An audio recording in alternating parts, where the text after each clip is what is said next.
In the aftermath of COVID, the design approach for queens and columns appears especially prescient.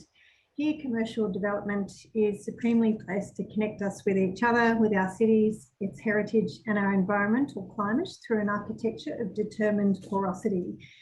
Location, Queen, Columns and Little Columns in Melbourne.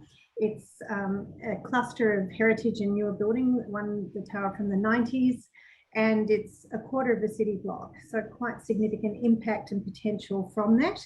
Our brief was to reposition GPT's asset for commercial and future workplace and retail as well. So we used that for great urban design opportunity as well. To walk around as it was, here on the northwest corner is the ANZ Tower, as you may know it, sort of Gothic inspired tower from the 90s. And then you can see the cluster of heritage buildings along Queen Street. Internally, when you went in, it was very much a closed shop, security, a strong sense of that. So definitely a corporate lobby was the vibe. And then throughout the rest of the site, the heritage and the newer works were sort of smeared together through a series of atria, and again, more recent works in the 90s, for instance, this glazed canopy. So as a set of diagrams of what we did, on the left-hand side, what was this kind of blancmange of new and heritage. And then in the middle, what we moved towards through the introduction and careful edits of what was there to create interstitial network of space, and our mantra being laneway, not lobby. And then this idea of city within a city, where each of the blocks, including the 3 heritage buildings plus 4 blocks we introduced to form more retail perimeter, were introduced for this network and each given their own character. Other key intents: laneway, not lobby, civic doors open to the city, so a much stronger and reactivated invitation to explore, and edge to the site.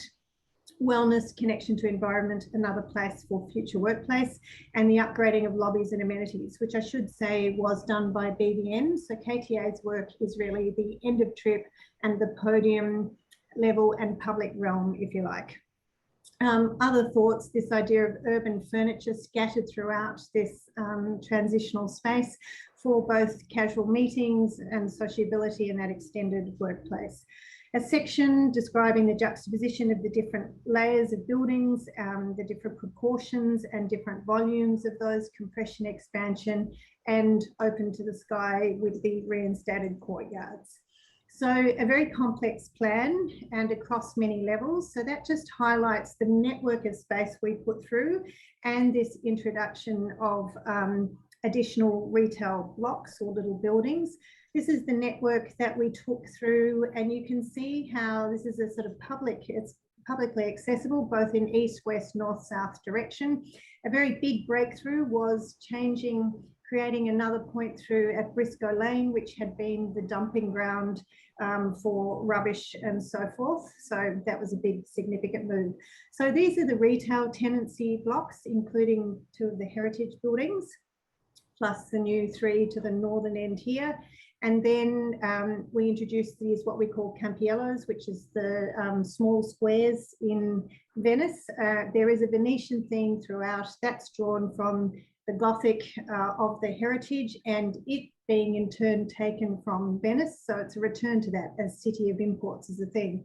The other thing about it as a commercial project, there were a cluster of buildings. What we did was return it to having a number of addresses and a number of entry points, which means that if you are in 90 Queen Street, you could effectively tenant that whole building of smaller floor plates, or ditto for 380 Collins. So it was possible to get very different configurations of work plates or floor plates for different tenancy types. So quite varied tenants. So that's combined with the retail. I did drop in this very sort of late minute, but it's just to say too that on the upper levels, you could, as I say, expand or contract your floor plates according to these various buildings together, which before you could really only go in one point and had to navigate the whole way across the site to get to one spot or the other. So just to take you for a walk around the southwest corner with the Wardell Bank, the northwest corner and the works we did to upgrade the retail frontage, make it more elegant, but also with some of the co-working spaces, that upper level behind it. These large civic doorways is an invitation to enter and pass through. The pink lanterns are a sort of wayfinding device throughout.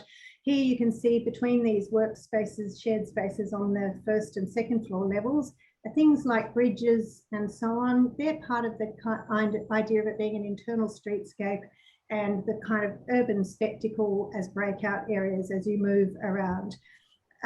In this part, in this main Campiello, it's a very rich palette. This is the way into the actual lift core access, but we've made it part of that lobby, so it just feels much more generous and less driven by security, and the way the concierge works makes it a much sort of friendlier way of approach. Stairs inviting you up to those upper levels. Anyone can get through to all of these levels in that podium. So some of our work was actually eating out some of the existing floor plates to get these higher volumes and sense of the sort of grand civic space.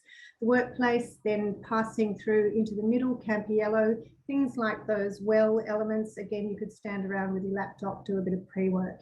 So moving through links into Queen Street that you can see on the left-hand side, and then that combination of new and old, open to the sky again. This was glassed in, so that sense of connection to climate and access, and yes, you get rained on if you pass through sometimes, and we thought that was a positive at the moment.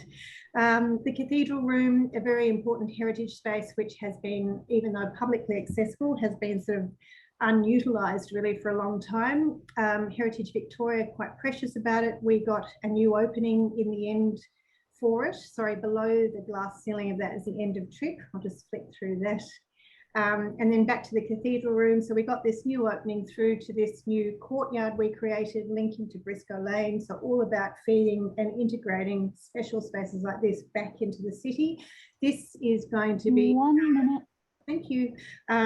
Nomad Restaurant, I believe, is going to be in this space. And we think that this was a stock exchange originally. It was always a very bright, vibrant commercial space. So it makes good sense that it will return to being the same.